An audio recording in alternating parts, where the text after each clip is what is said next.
I think a lot of people these days are becoming too dependent on things like phones.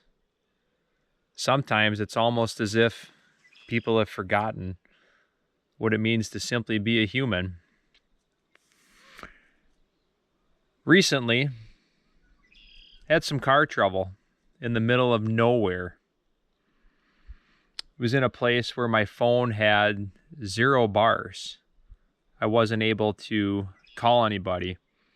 So I had no GPS, no phone, no AAA, no access to anything for miles. I was camping in the middle of nowhere.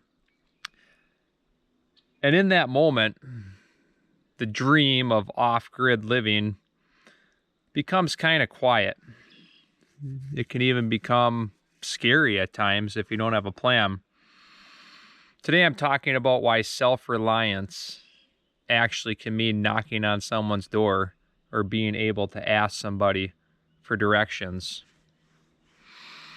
See, when your car dies and you're driving through a big city, it's just a minor annoyance. But when it dies out here or in a place where you don't have cell service, or if there's snow on the ground and it's really cold, it can be survival. You might have to spend 20 minutes MacGyvering your car just to get it running if it breaks down. GPS is a little harder to MacGyver if you don't have a map or something like that. Truth is, I was lost in this moment, and I wasn't alone. I had kids with me. I had no printed maps with me. I had nothing downloaded to figure out how to go where I needed to go. And where I was, if you drive around long enough, every dirt road and every pine tree, it starts to look the same. You see the silence out here, it's beautiful, and sometimes it's the only thing that you can hear. So I had a couple choices to make in this moment. I could have sat and hoped that a car passed by, and it might have eventually. Or I had to do something that I think a lot of people just don't know how to do anymore, or they'd be too afraid to do it. Knock on someone's door and ask for directions. Now, it might make you feel vulnerable to do something like this, but 20, 30, 40 years ago, people did this all the time. They weren't afraid to ask for directions. So I got kind of lucky.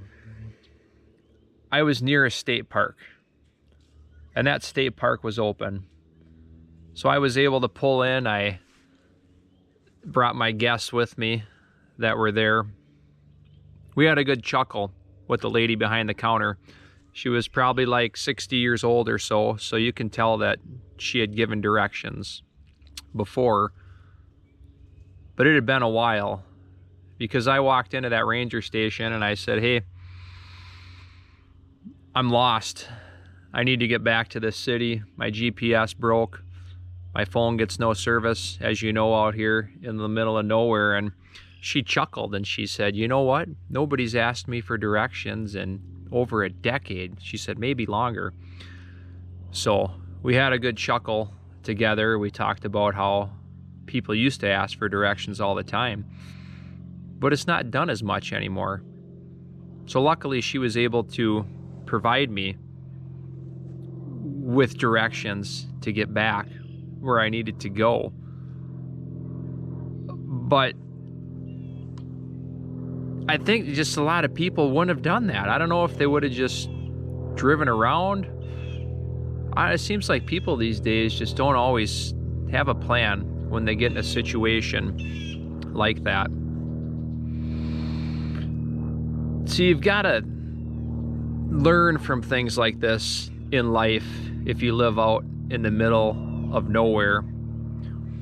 Because living off grid, it means being prepared the moment that tech fails.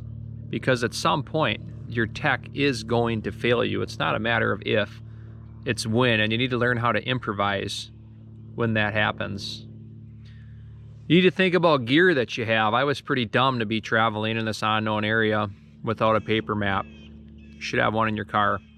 Or if your GPS stopped working for some reason, like mine did, you should have a map to know how to get back.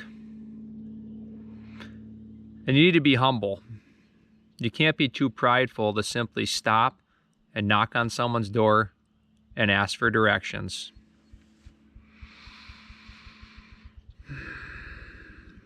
You know, I make this YouTube channel to try to help people.